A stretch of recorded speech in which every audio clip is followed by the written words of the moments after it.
Ganjam जिलार सानखेमुंडी block अंतर्गत कंकरड़ा ग्राम पंचायत रे दलित हरिजन संप्रदायर महिला सरपंच उपर होइतिबा असद आचरण और दुर्व्यवहार अभियोग रे गंजाम जिला आम आदमी पार्टी पक्षर गुरुवार विक्षोभ प्रदर्शन एठारे सूचनायोग्य जे कंकरड़ा ग्राम पंचायत सरपंच श्रीमती मिनती सेठी तांको प्रतिनिधि श्री मिथुन सेठी एवं शताधिक हिताधिकारी गत जुलाई 9 तारिख ठारू सानखेमुंडी ब्लॉक कार्यालय सम्मुख में शांतिपूर्ण धारणा बसिଛନ୍ତି ଯାହାକୁ ଆଜି ସୁଦ୍ଧା 52 ଦିନ ଅତିକ୍ରମ କରିଛି ବୋଲି ଜଣାଯାଇଛି। ଅନ୍ତର୍ଦୟ ଗୃହ ନିର୍ମାଣ ଯୋଜନାରେ ଅନିୟମିତତା, ସାମାଜିକ ସୁରକ୍ଷା ଭତ୍ତା ପ୍ରଦାନରେ ବିଳମ୍ବ ଓ ବିକାଶମୂଳକ କାର୍ଯ୍ୟରେ ଅବହେଳା ଏବଂ ମହିଳା ସରପଞ୍ଚ ଶ୍ରୀମତୀ ମିନତୀ ସେଠୀଙ୍କ ପ୍ରତି ଗୋଷ୍ଠୀ ଉନ୍ନୟନ ଅଧିକାରୀଙ୍କ ଦୁର୍ବ୍ୟବହାର ଅଭିଯୋଗକୁ କେନ୍ଦ୍ର କରି ଦୀର୍ଘ 52 ଦିନ ଧରି ଚାଲିଥିବା ଗଣଧାରଣା ସମ୍ପର୍କରେ ତୁରନ୍ତ ହସ୍ତକ୍ଷେପ ଓ ସମାଧାନ କରିବା ନିମନ୍ତେ ଗଞ୍ଜାମ ଜିଲ୍ଲାପାଳଙ୍କ ଦୃଷ୍ଟି ଆକର୍ଷଣ କରି ନ୍ୟାୟ ପ୍ରଦାନ ଦାବିରେ ସ୍ମାରକପତ୍ର जिलापालଙ୍କୁ प्रदान କରାଯାଇଛି। ସେହିପରି ବହୁ ବୃଦ୍ଧ ବିଧବା ଓ ଭିନ୍ନକ୍ଷମ ବ୍ୟକ୍ତି ସାମାଜିକ ସୁରକ୍ଷା ଭତ୍ତା ପାଇବାରୁ ବଞ୍ଚିତ ହୋଇ ଅତ୍ୟନ୍ତ କଷ୍ଟଦାୟକ ପରିସ୍ଥିତିରେ ଜୀବନଯାପନ କରୁଛନ୍ତି। ଭାଗଚାଷୀ ନାମମାତ୍ର ଚାଷୀଙ୍କୁ ଆଗାମୀ ଖରିଫ ଋତୁରେ ଧାନ ଚାଷ ନିମନ୍ତେ ଆବଶ୍ୟକୀୟ ସାର ପିଡ଼ିଆ ପର୍ଯ୍ୟାପ୍ତ ପରିମାଣ ପ୍ରଦାନ ସହ ଚାଷୀ ପଞ୍ଜୀକରଣରେ ସ୍ୱଚ୍ଛତା ଅବଲମ୍ବନ କରିବା ଦାବି, ଚାଷୀଙ୍କ ଧାନକୁ ଟାଳଟୁଳ ନୀତିରେ କଟନୀ ଛଟନୀ ନ କରି ସମସ୍ତ ଧାନକୁ ଉଠାଇବା, ସାନଖେମୁଣ୍ଡି ବ୍ଲକରେ ଦୀର୍ଘ 2 ବର୍ଷ ଧରି ପଞ୍ଚାୟତ ସମିତି ବୈଠକ ହୋଇନଥିବାରୁ ଉନ୍ନତିମୂଳକ କାର୍ଯ୍ୟ ବାଧାପ୍ରାପ୍ତ ଏବଂ ଦୁର୍ନୀତି ବଢ଼ିଛି। ଏଣୁ ଅତିଶୀଘ୍ର ପଞ୍ଚାୟତ ସମିତି ବୈଠକ କରିବା ସହ ଉନ୍ନୟନମୂଳକ କାର୍ଯ୍ୟ ତ୍ୱରାନ୍ୱିତ କରିବା ନିମନ୍ତେ ଦାବି କରିଛନ୍ତି। ସାନଖେମୁଣ୍ଡି ବ୍ଲକର ଭିଡିଓ କନିଷ୍ଠ ଯନ୍ତ୍ରୀମାନେ ସାନଖେମୁଣ୍ଡିର ଉନ୍ନୟନ ପାଇଁ ଆସିଥିବା କୋଟି କୋଟି ଟଙ୍କାର ଅର୍ଥ ହଡପର ଭିଜିଲାନ୍ସ ତଦନ୍ତ ପାଇଁ ଦାବି କରୁଛୁ। ଉଚିତ ନ୍ୟାୟ ନ ମିଳିଲେ ଆଗାମୀ ଦିନରେ ଗଞ୍ଜାମ ଜିଲ୍ଲା ଆମ୍ ଆଦମୀ ପାର୍ଟି ପକ୍ଷରୁ ଜନ ଆନ୍ଦୋଳନ ଜୋରଦାର କରାଯିବ ବୋଲି ପ୍ରଶାସନକୁ ଚେତାବନୀ ଦିଆଯାଇଛି। सानखेमुंडी ब्लॉक कंकरड़ा ग्राम पंचायत सरपंच मिनती सेठी आज को दीर्घ 26 दिन हो गला कि आमर दाबी पूरण होना। आमर दाबी है सरकार योजना कंकड़ा पंचायत अवहेला, अंत्योदय गृह योजना अयोग्य मानक दि जाए टंका रिटर्न कर वीडियो द्वारा जनप्रतिनिधि और लोक दुर्व्यवहार कर कंकड़ा पंचायत उन्नतिमूलक कार्य बाधा साजिश। आमर यही 4टी मुख्य दाबी है। यही दाबी गुड़ा जेपर्यंत आम पूरण न से पर्यंत आम आंदोलन जारी रहिबो। देखंतु आज आम आम आदमी पार्टी तरफ जिलापाल कार्यालय को ये आसचु जे आपड़ जानती सानखेमुंडी ब्लॉक रे वीडियो जो दुर्नीति करुँगी सेठी कंकरड़ा ग्रामवासी एवं सेठिकार अनुसूचित जातिर सरपंच मिनती सेठी तांकर प्रतिनिधि मिथुन सेठी एवं प्राय 100 रु ऊर्ध्व ग्रामवासी सेठी आज को 52 दिन है अनशन बस कथा कौन कि जो अंतर्दय गृह योजना रे जो प्रकृत हिताधिकारी से गृह न जोगई जो मानक पाखरे अधिक धन संपत्ति अच्छी सेठिकार जो चेला चामुंडा अच्छा माने बीजेपी एवं अन्य दलर तांकर इंगित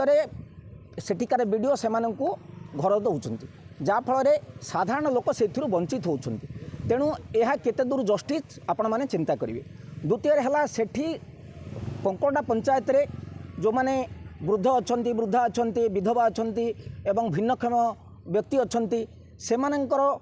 जो भिन्नक्षम भत्ता अच्छी एवं विधवा भत्ता अच्छी ताकू बहुत दिन है से देना। ब्लॉक रे केवल कंकरड़ा नहीं अधिकांश तांकर पंचायत रे मध्य यही समस्या अच्छी। तेणु सानखेमुंडी वीडियो जड़े दुर्नीतिखोर अफिसर बारंबार जितेबाला विरोध करा जाउछि सी मुख्यतः आमर मिनती सेठी को तांकर जातिआण मन नहीं गोटे आक्षेप कर गोटे दंडनीय अपराध। तेणु आज आम यही कथा को आमर जिलापाल महोदय आगे आम उपस्थापन करूँ जे जातिआण कथा नहीं जड़े महिला सरपंच को किपर कर सानखेमुंडी अंचल जो भाव में गोटे अव्यवस्था देखा देती बीडीओंकर मनमानी विशेष भाव में गोटे दुर्गंध भ्रष्टाचार दुर्गंध दुर्नीतिर दुर्गंध बारी होउछि एवं ये कथा आसी 52 दिन धरी जड़े सरपंच जनप्रतिनिधि धारणार बसचंती जड़े महिला प्रतिनिधि जड़े दलित वर्गर किंतु ये कथाटा जहाँ पाखे 100 संख्यार मेसिनारी अच्छी जी प्रशासनिक अधिकारी जड़े जिलार तांको कर्णपात नहीं। तेणु एथुर स्पष्ट जानी होउची बारी होउची कि ये प्रकार जो व्यवस्था जिला सारा रे वर्तमान आम गोटे मतलब भात हांडी गोटे जमी चिपिले जना पड़े सारा जिले में कौ भाई भाव में प्रशासन चलुची आपण मैंने अवगत होउचंती एवं आमर अनुरोध जदि जिला प्रशासन आकु ध्यान न दियंती यार आसु समाधान न करंती ठीक भाव में व्यवस्था को परिचालन न करंती ये प्रकार प्रशासन को लोक पुणी लोक तंकर जो आक्रोश बढ़ुची तंकर जो राग बढ़ुची ता प्रति सावधान हवा दरकार। आम ये जो आसी पहुँचीचु कलेक्टर पाखे यार मुख्य उद्देश्य होची प्रशासन को देखा जाउनी गोटे महिला सरपंच आउ थे अणसूचित गोटे जातीय भाव मनोभाव रखिक जहाँ तलितलांत करने को चेष्टा करुच्ची सेठिकार लोकाल बीडीओ आज की 52 दिन है से अनुसरण में बसती 52 दिन आपण बीडीओ ना कौन जितेंद्र मिश्र बीडीओ महोदय जितेंद्र मिश्र तांको देखा जाकर कैंपस भितर 52 दिन है महिला सरपंच तांकर सेठे 50-60 महिला मानक धरिक धारणा बसती जोटा कि आम देखला आम एत अतिष्ठ हो पड़लु एटा को ऊपर ये पहुँचापी आमर दिल्ली भी जो प्रभारी मैंने आसते से भी सेठे पहुँचिकी देखिले ये अवस्था अति सांघातिक अवस्था से गति करुले से भीषण वर्षा होते माननीय विधायक सहित आमर कौन संपर्क ना विधायक पाखु आम जाइनु आमर विधायक पाखु जीवार कौन आवश्यक भी पड़नी आम तो लोकल जी बीडीओ अच्छी जी समस्यार समाधान करेंगे जो आमर सेक्रेटरी महोदय कहले संपादक महोदय आदित्य बाबू कहले जो प्रॉब्लम रही से प्रॉब्लम नहीं विभिन्न प्रकार प्रॉब्लम रही। गंजाम जिला छतरपुर के सत्यनारायण रेड्डी रिपोर्ट।